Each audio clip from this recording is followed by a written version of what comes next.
Matagal na akong dito sa Nangka. Maraming mga kwentong kumakalat tungkol sa eskwelahan na ito. Sa dami ng kwentong narinig ko, hindi ko na alam kung alin doon ang gawa-gawa at alin doon ang paniniwalaan ko. Pero itong kwento na to, sigurado akong totoo.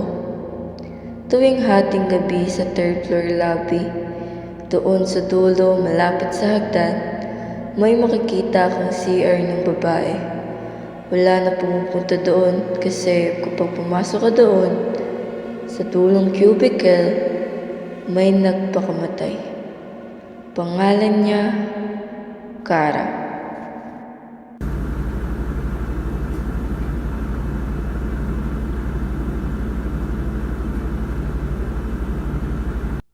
Oh, matapos na ba kayo dyan? Nandiyan mo pa uli yung mga nerdong sa first bathroom. Sige po. Okay. Uy, ganyan natin mamaya yung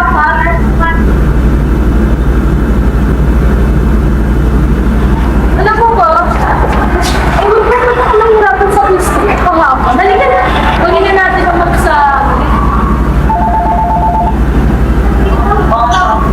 Sige, Tio. Hello, Ma? May emergency? Sige po, uwi na po ako. Ba't may emergency kasi kailangan na umuwi?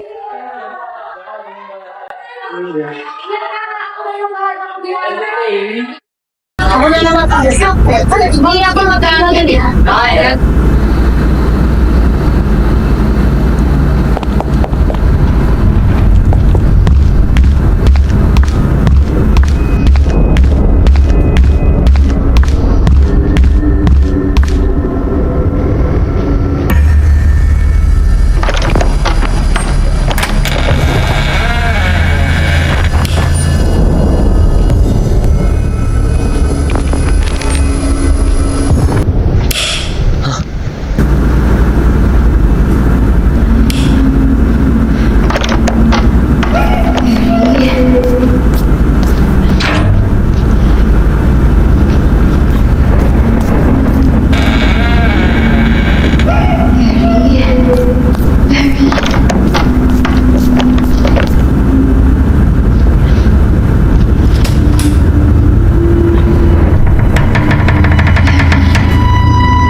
Magandang umaga!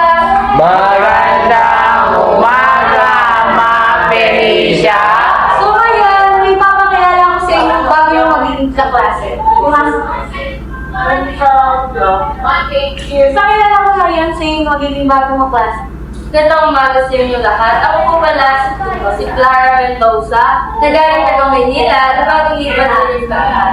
So ngayon, wala mo kasi kami yung Kigit tsaka ni Francis. Okay, ating bagong aralin. So, ay, bago ang lahat, nakagawa ba ang lahat ng aralin na pinagawa ko kahapon? Di po! Nakagawa ba ang lahat? Aba! Okay, halina. Check natin ang mga sagot. Wait lang.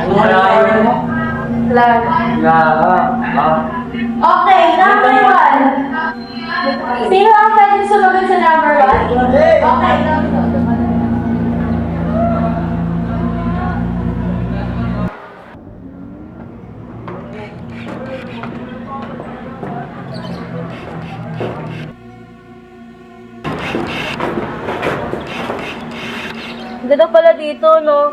Oo nga eh. Ay, ayun yung pinangyari kay Cheska? Kay Cheska? Yung tungkol sa pagpatawakan niya sa girls' bathroom. Para kasi may hindi pa klarong dahilan kung bakit siya nag-issue ng gano'n. Ah, oo, narinig ko na yun eh. Pero tapos na yun. Clara. Hindi ko pa rin matanggap bakit parang walang konsensya para sa kanya. Kasi baka may mga dahilan pa na hindi tayo alam. Kung may nagawa siyang masama, sana mabigyan pa rin siya ng hustisya. Kahit ano pa man ang rason, bakit siya nag-isa ng gano'n niya. Tama na, Clara. Hindi natin tayo babuhin ang nangyari. Clara, wala nang dahilan kung bakit nangyari na yun. Dapat hindi na natin ito pinapag-usapan pa.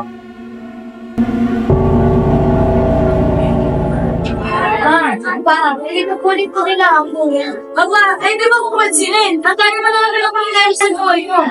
Labanin mo, ang mahina. Sinasagpag po nila ako. Pinagtutulungan. Tinatulungan. Tinutulungan. Ano na kaya? Ang ate mo naman masyado. Kung tumulong ka sa gawain naman, hindi ka nagkakaganyan. Hindi ka tinalang ni Goga, kung magpapato ka lang, kasalanan na yan. Hinayaan mo kasi kayo ng anak mo eh. Kaya tingnan mo, tigas-tigas ng ulo. Pero ano din ginagawa to? Hindi dapat ako pumasok sa school. Ano ba? Wala mo naman, ang yes ka, ang ibig sa harapan mo.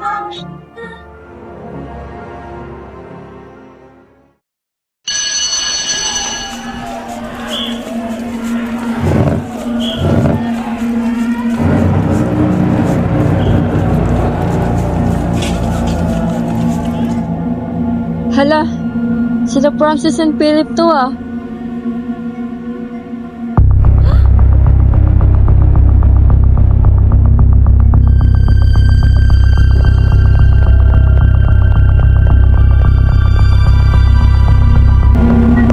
Francis, Philip, ano to?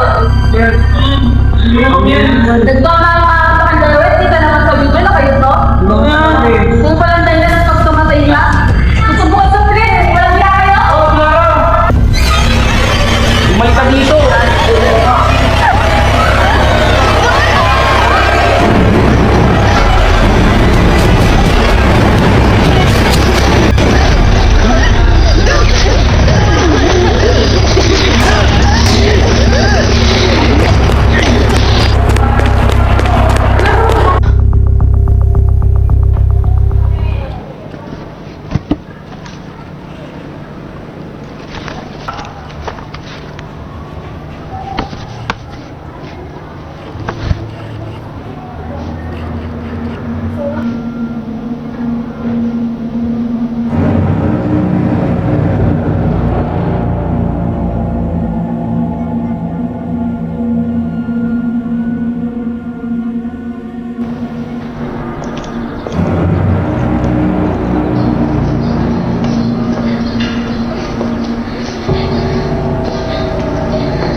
Ang katotohanan, gaano man kasakit ay kailangang harapin upang magdulot ng hustisya at kapayapaan. Hindi dapat baliwalain ang hinaing ng iba dahil maaaring nasa likod nito ang kanilang paghingi ng tulong.